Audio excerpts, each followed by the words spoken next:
So here's your assignment. Sit down and write down, what does it take in order for you to feel successful?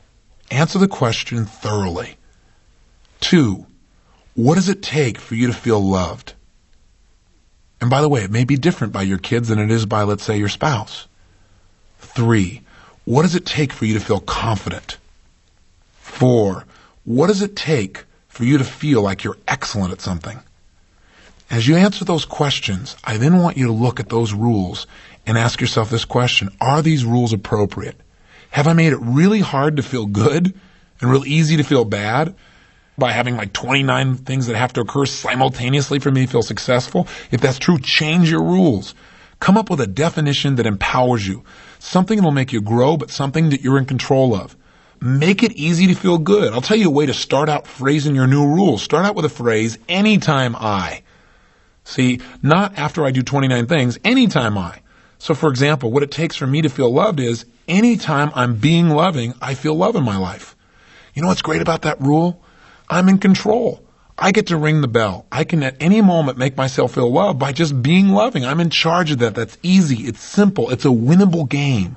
So ask yourself, what does it take for you to feel these feelings? Look at those rules, and if they're inappropriate, change them. And thirdly, have some fun. Go to some polling. Go find out what people's rules are around you. For example, notice what your relationship with someone. You're a father, you're a mother, and you want to find out what your children's rules are for you. That might be interesting to find out. Kids have rules for you just like you have rules for your kids. For example, I'll never forget the first day I tried this with my son Joshua.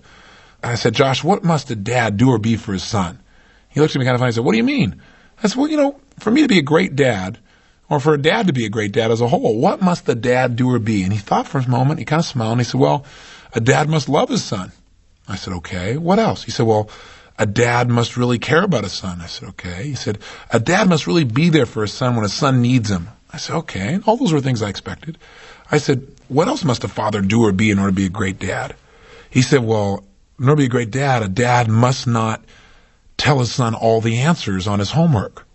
I said, what? That was a rule I didn't know he had. And I said, why is that? He said, well, because if your dad tells you the answers all the time, then you'll never figure out the answers for yourself, and someday you're going to have to figure it out for yourself. He told me this when he was 9 years old. I thought, pretty perceptive, pretty amazing. I said, well, what should a dad do? He had a lot of shoulds. I said, what shouldn't a dad do? He said one of his shouldn'ts was a dad shouldn't take his son to the video arcade and let him play games all the time. I said, oh, he shouldn't do that, huh? I said, I noticed that isn't a must not. That's just a shouldn't. And he kind of laughed. But it was interesting to hear. And you know what? When I asked him, what must a mother do or be for her son, he had different rules for moms than he did for dads. And one of his rules for moms was, a mom must tickle her son's feet every single night she's home. I said, that's a must? He said, yeah. You know why? Becky has always tickled his toes since he was a baby. And he links that to love. So if we're home and he doesn't get his toes tickled, he doesn't feel like she's being a great mom.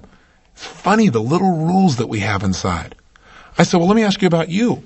What must a son do or be in order to be a great son with his parents? He said, well, a son must be loyal. A son must have good manners. A son must be loving. A son must be giving. I said, what must a son never do with his family? He said, well, a son must never do drugs. I thought, wow, I'm glad that's a must never and it's not a maybe or a should not. I said, what else must a son never do? He said, a son must never commit suicide. He could have knocked me over with a feather. I said, wow, he's 9 years old. We've never talked about this. He's saying a son must never commit suicide.